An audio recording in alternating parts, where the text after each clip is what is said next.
Hello. मानवी शरीर अनेक अवयवांनी बनलेलं असतं.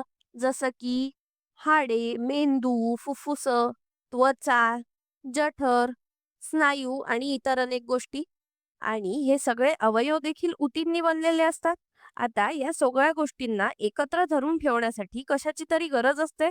म्हणजेच अवयव आणि ऊतींना एखाद्या डिंकासारख्या पदार्थाने एकत्र धरून ठेवलं पाहिजे. मग हा डिंक असेल काय? तर असं दिसून येतं की आपल्या शरीरात या कार्यासाठी, या विशिष्ट कार्यासाठी म्हणजेच या सगळ्या गोष्टींना एकत्र बांधून ठेवण्यासाठी एक विशेष ऊती असते, ज्याला आपण विरल ऊती किंवा एरिओलर टिश्यू असं म्हणतो. तर या ऊती कार्य काय करतात?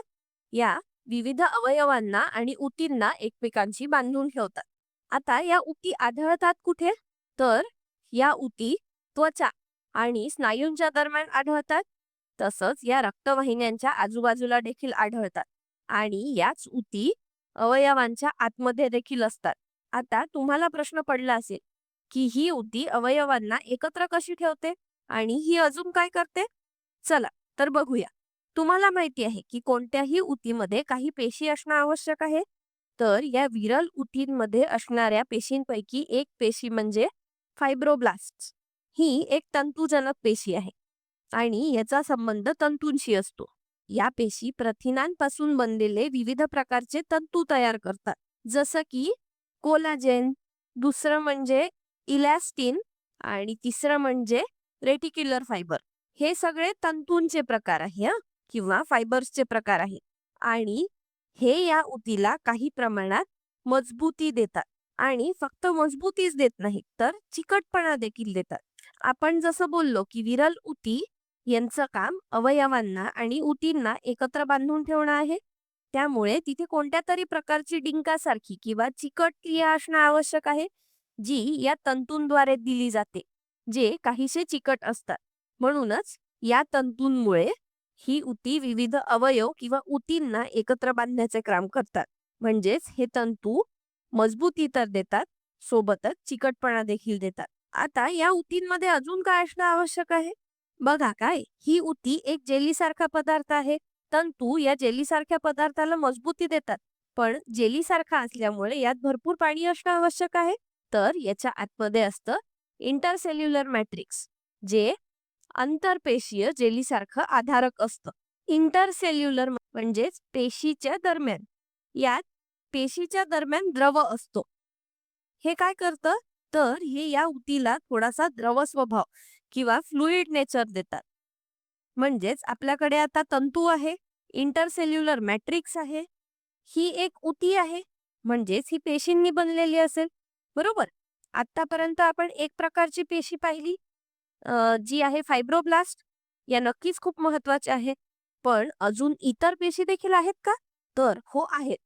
तर यांच्यामध्ये मोठ्या संख्येत पांढऱ्या रक्तपेशी किंवा व्हाईट ब्लड सेल्स देखील असतात. यांचे अनेक प्रकार आहेत. यांच्यामध्ये लिम्फोसाइट्स असतात, त्यानंतर मॅक्रोफेजेस असतात, त्यानंतर मास्ट सेल्स देखील असतात. हे सगळे पांढऱ्या रक्तपेशींचे विविध प्रकार आहे. आता तुम्हाला माहिती आहे की श्वेत रक्तकणिका म्हणजेच WBCs म्हणजेच पांढऱ्या रक्तपेशी या संरक्षण देतात. आता या अशा प्रकारच्या संयोजी ऊतींवर सूक्ष्मजीवाचा हल्ला होण्याची शक्यता असते.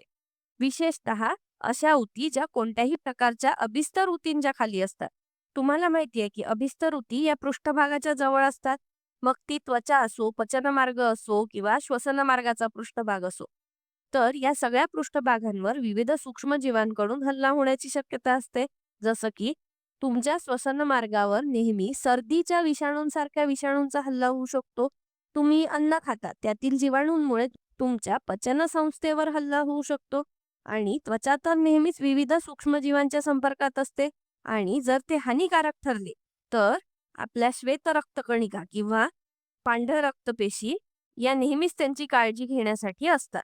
म्हणूनच या ऊती अनेक पांढऱ्या रक्तपेशींना धरून ठेवतात आणि जेव्हा जेव्हा कोणताही हानिकारक सूक्ष्मजीवाचे आक्रमण होते तेव्हा या सक्रिय होतात. तर या व्हिडिओमध्ये आपण काय पाहिलं? या व्हिडिओमध्ये आपण विरल ऊती किंवा एरिओलर टिश्यू पाहिलं, जो विविध अवयव आणि ऊतींना एकमेकांशी बांधून ठेवतात. या कुठे आढळतात? तर या त्वचा आणि स्नायूंच्या दरम्यान, रक्तवाहिन्यांच्या आजूबाजूला आणि अवयवांच्या आतमध्ये आढळतात. आणि आपण या ऊतींमध्ये आढळणाऱ्या विविध प्रकारच्या पेशी आणि इतर घटक देखील पाहिले आणि यांचे विविध कार्य काय आहेत हे देखील पाहिले. या व्हिडिओसाठी इतकंच. धन्यवाद.